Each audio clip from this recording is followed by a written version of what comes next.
Лето считается сезоном повышенной травмоопасности на дорогах. В Башкортостане за прошлый год произошло 3736 ДТП. Главными причинами совершения дорожно-транспортных происшествий стали нарушение правил дорожного движения по невнимательности, но чаще даже по неосторожности. Каникулы только начались, и чтобы они прошли не на больничной койке, то лучше вспомнить основные правила дорожного движения вместе. Поговорим подробнее прямо сейчас в программе «Интервью» в эфире главного телеканала Республики. С нами Динар Загитович Гилимудинов, начальник управления Государственной инспекции безопасности дорожного движения МВД по Республике Башкортостан. Динар Загитович, давайте начнем, наверное, с основного. О чем в первую очередь надо помнить школьникам, чтобы не попасть под колеса автомобиля? Добрый день, во-первых. Во-вторых, наверное, главный критерий, чтобы каждый человек соблюдал правила дорожного движения. Вот там написано, где можно переходить, где можно кататься на велосипеде, где можно другие моменты выполнять. Если каждый человек будет и каждый ребенок выполнять те нормы дороги, которые прописаны в законе, то у нас будет на дорогах более-менее ситуация хорошая.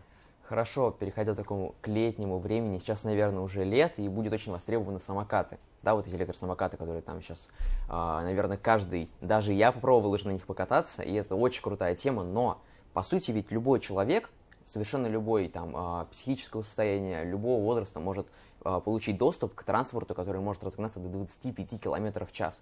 Как это вообще собирается, как-то урегулироваться, может быть, или какая ваша позиция? Ну, конечно, позиция, мы живем в современном мире 21 века, все хотят покататься на электросамокатах, но не у каждого есть возможность, допустим, купить его, взять на прокат, это проще, и где хочу, там оставил, пошел по тем моментам. Но сегодня надо быть просто коммуникационно подготовлен, так скажем, на телефон загружаешь карту и приходишь, получаешь самокат.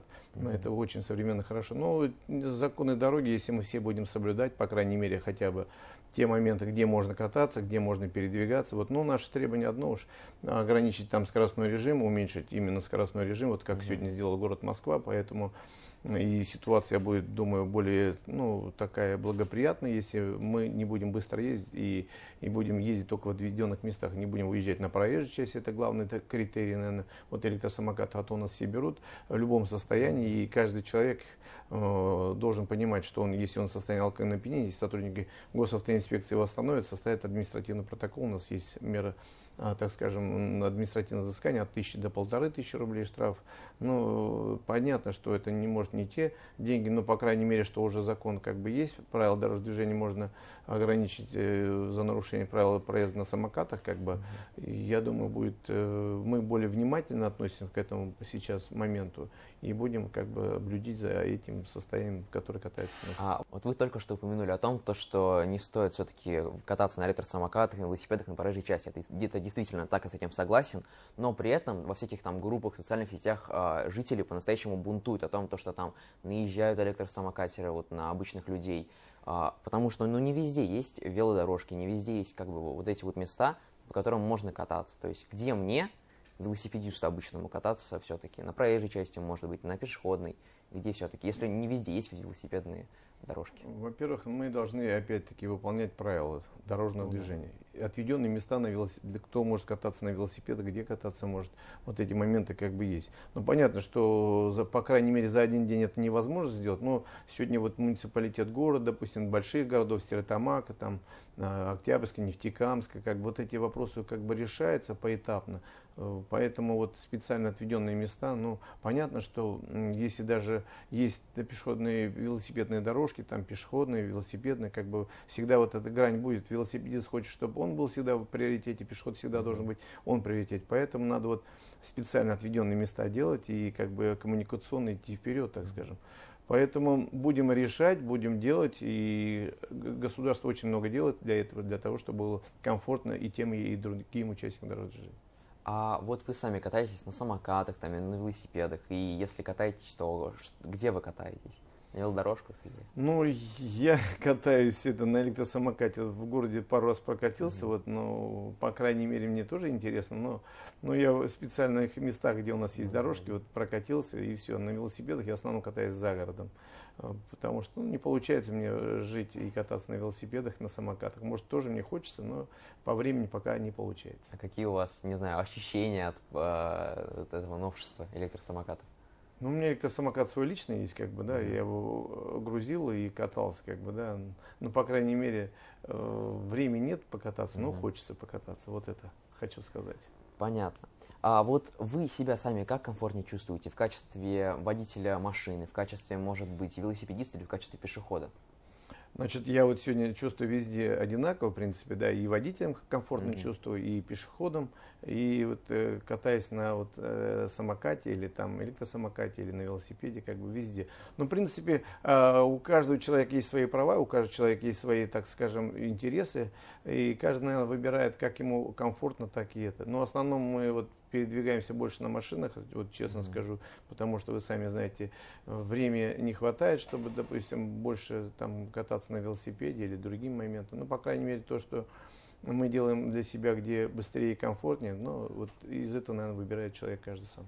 А вот я, когда в интернете готовился к интервью, я наткнулся на такую довольно интересную цитату, мне она самому даже понравилась. Чем шире дороги, тем больше пробки. Вы согласны с этим? Если да, то почему, если нет? То... Нет, знаете, вот давайте так, вот шире дороги, там больше пробок. Нет, но если вот у нас некоторые моменты неправильно сделаны развязки какие-то, понятно, что мы идем, а потом становится коллапс в какой-то мере, да, вот ограничить у нас, допустим, ремонт полосы делается, дорога широкая, потом сужается, конечно, будет коллапс, ну, в какой-то мере коллапс. Мы от этого не уйдем, но поэтому нужно делать современные развязки, вот именно разгонные полосы, которые вот очень много требований, так скажем, по именно дорожному полотну, вот эти калины, ямы, все остальное, все это, ну, как бы влияет на ту обстановку, допустим, тут 60, тут 40, как бы, километров в час. Вот это все в конечном счете делает, ну, как бы, или, допустим, у нас между светофорами должно быть минимально 800 метров, а у нас есть и перекрестки между светофорами 200 метров, понимаете, вот, и не просто же так есть СНИПы, ГОСТы для дорог. Вот эти нарушения, если мы уберем, и тогда будет и транспортная развязка, вот система АСУД, которая сегодня в республике делается, в городе Уфе особенно, да, вот, ну, еще там очень-очень много большие деньги нужны для того, чтобы все перекрестки Уфы заработали, как бы не было пробочных ситуаций, так скажем. Вот у меня личная проблема. Я, получается, живу в новом районе, и, наверное, даже не только я столкнулся с этой проблемой. Есть очень много, получается, молодежи, которая получила 18 лет права, купила себе дорогую аудиосистему и ставит там музыку так, что слышит весь квартал, весь район слышит, какую они там музыку слушают. К тому же есть еще вот мотоциклисты, которые... Вот моя позиция лично, то, что каждому мотоциклисту надо обязывать ставить глушитель на свой мотоцикл, потому что, вот, допустим, прогуливаюсь по проспекту Октября, и слышно прям, наверное, за километр то, как гудит его мотор. Какая ваша позиция? Стоит ли вообще ограничивать шум как-то по городу? Ну, конечно, у нас есть, допустим, требования после 23 часов, допустим, ограничения по звуку, там, другим моментам.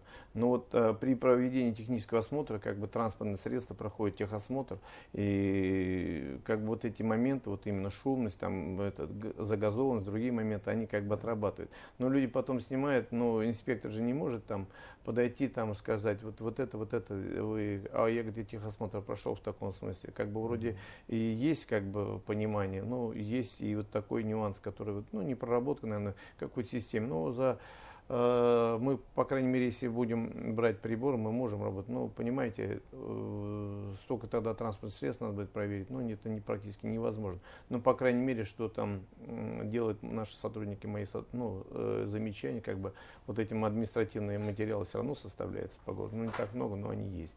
Ну, как бы, опять-таки, правосознание, культура, так скажем, ну, в первую очередь, надо развивать, наверное, со школы, с детского сада, чтобы уважали друг друга. Когда будем уважать друг друга, я думаю, эти моменты не нужны будут, как бы, ограничивать там в тех или иных. Но если им нравится, как бы, музыка, как бы, ну, пускай стоят, но не надо ночью там включить, и там, чтобы ездить по городу, вот эти тоже, каждый человек должен осознавать, что другим делает, ну, неправильно, ну, такие некачественные, так скажем. Человек спать не может, там, все остальное. Вот сегодня же ограничение мотоциклов сделали, допустим, в ночное время по Ленина, там, по проспекту Октября, ну, то люди очень много пишут, как бы, понятно, что мы их всех не сможем оставить, но, по крайней мере, что мы тоже скоро, наверное, работать будем в этом отношении. Мотоциклы у нас вроде появились. Вот скоро, я думаю, они тоже приступят патрулирование, так скажем, по городу Уфе, именно тех гонщиков, которые вот именно катаются быстро на мотоциклах. Ну, другие моменты будем отрабатывать. Просто вот я когда писал ОГЭ, рядом там же, получается, школа расположена трасса, и там машина ехала, я не знаю, может быть, она специально так поставила, может быть, они знали то, что я пишу алгебру, и то, что я не очень ее знаю. Ну, просто, может быть, там стоит ввести какое-то ограничение, может быть, рядом с учебными заведениями, с какими-то еще там, с больницами, может быть. Ну, это законодатели должны тогда прописывать, когда вот эти моменты будут отрабатаны, как бы, тогда, я думаю, будет и другая ситуация. А так просто прийти там, запретить, это невозможно. Да. Вот в своем одном интервью, кстати, вот в нашей же передаче интервью вы сказали в прошлый раз о том, что когда родители перебегают через дорогу, они как бы подают плохой пример своим детям, и это один из факторов того, что как бы все довольно удручающе. Но при этом не является ли сам фактор того, что человек перебегает через дорогу, показателем того, что среда некомфортна для пешехода?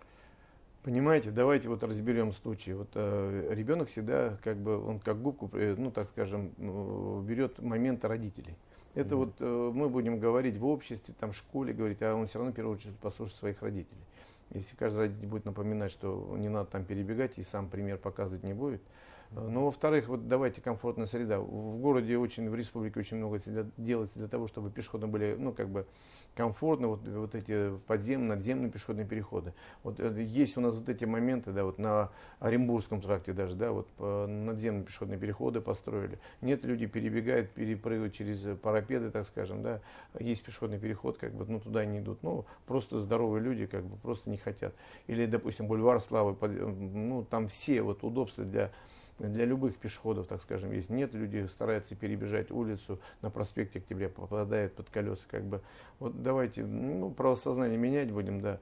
Мы же вот не можем на каждом углу поставить светофор, чтобы транспортный коллапс был. Тоже есть требования, есть СНИПы, как бы мы их будем выполнять, как бы вместе с муниципалитетом, с балансодержателем дорог называется. Сегодня 1 июня, День защиты детей. Не знаю, поздравьте как-нибудь детей с этим счастливым праздником хорошим.